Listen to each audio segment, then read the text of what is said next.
Sorry, you have to listen to that twice. Okay, let's close up our laptops and get ready.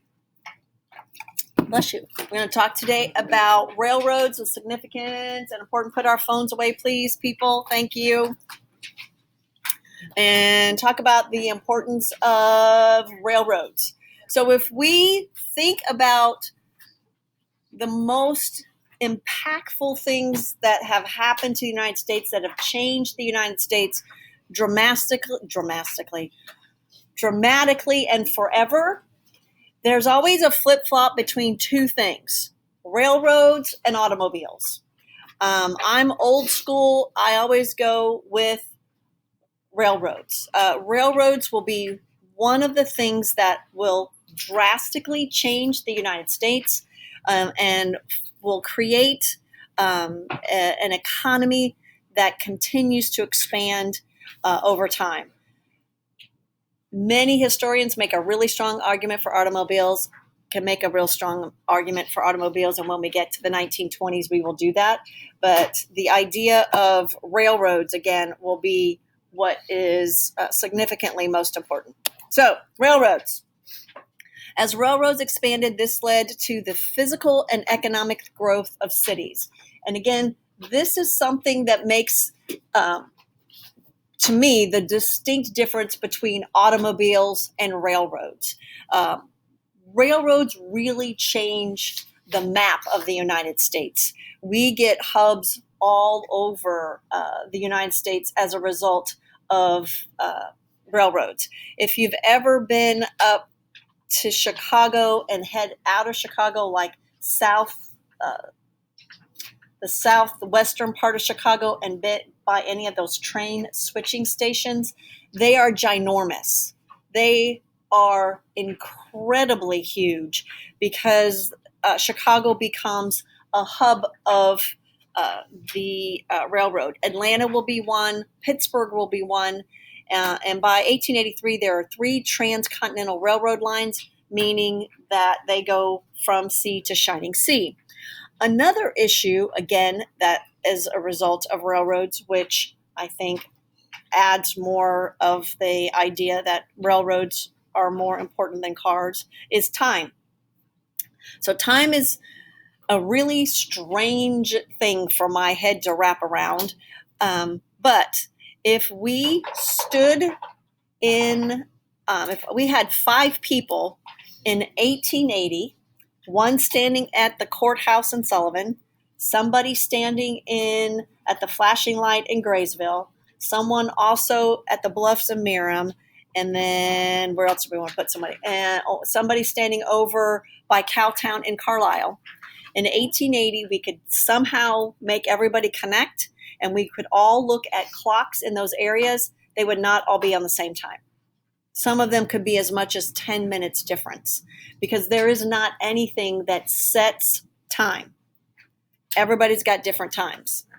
For railroads, that's a problem because if any of you have ever taken a train or a subway, you know they run at weird times. They run at 7:48, 10:23, and pretty much, except New York City, pretty much if you're anyplace else, they show up at 7:43, 10:52. If you live on the other side of the railroad tracks, you know that that one track by Depot, the trains go in both directions. To the best of my knowledge, at least the years I've lived here, none of them have ever crashed. So how does that happen? Because they have to be incredibly precise. And if you're not incredibly precise, you will have train crashes. So what did we do? We needed a way to set up time. So here's our railroads that are beginning in this time period. You can see Indianapolis is also a hub into St. Louis, and you can see all these trains moving all across the United States. That's 1905. So how do we do that? How do we change that? So we'll talk about that culture. People able to move out of cities. So people are able to move out of these cities that have become these big industrial areas. And in this aspect, we are able to move into suburbs. People are also able to obtain new goods, and those new goods can be moved very easily on these railroads. And again, think about the Frontier House when those kids got the orange, right? That things are able to move and goods are able to move that people have never had access to before. And trains also encourage innovation, air brakes. And until we get those air brakes, which essentially are the same kind of air brakes that work on large semi-tractor trailer trucks, railroads were fairly dangerous. And then eventually we're going to get refrigerated cars, which will allow us to move even more goods and services. But most important of all of this are time zones. So everyone, I hope, knows different time zones that the United States is divided up into 4 time zones: Eastern, Central, Mountain, and Pacific. And the world is divided up into time zones. There's 24 time zones around the world. Prior to the United States, and this is again why we put railroads as so important, prior to the United States in this railroad industry, everybody had a different time. Everybody operated on different times. Up until the end of the 18th century, not everybody was even on the same calendar. It's why if you study Russian history, sometimes it's called the May or the October Revolution or the November Revolution, because there was 2 different calendars. So the United States takes the role and takes the lead in the beginning of setting up these time zones. So all of these clocks operate differently. Time is different everywhere. It just is depending on whose clocks that the time was set. Trains could not set reliable schedules. And so in 1884, at the request of the United States, delegates from 27 nations meet and divided the globe into 24 time zones. 1 zone for each hour of the day, in which Russia has a gazillion, because that is a big, giant country.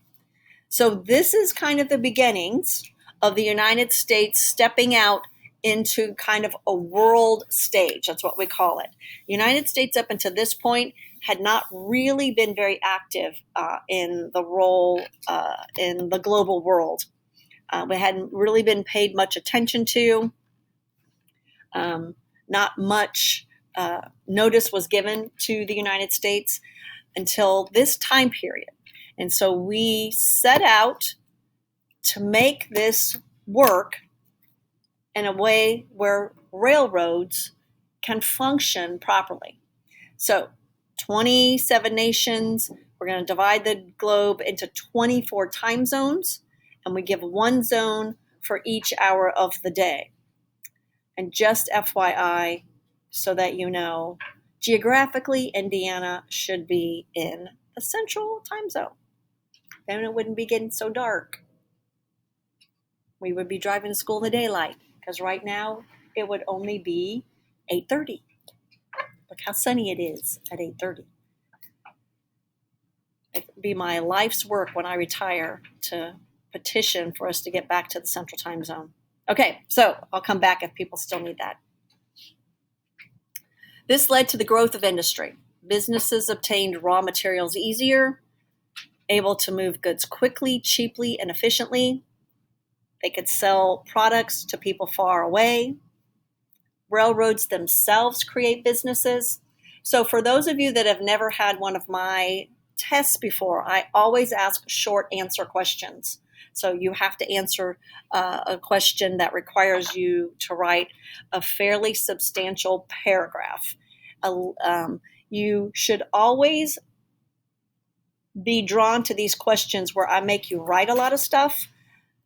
And I will tell you on Friday, that will be one of your questions that you will write: the significance and importance of railroads. It is, again, one of the things that makes America. So the bottom part, the railroad themselves created businesses. That includes all types of businesses. It includes businesses that make the railroad ties, make the air brakes, make the refrigerated cars. and as simple as creating tickets, people to work on the railroad.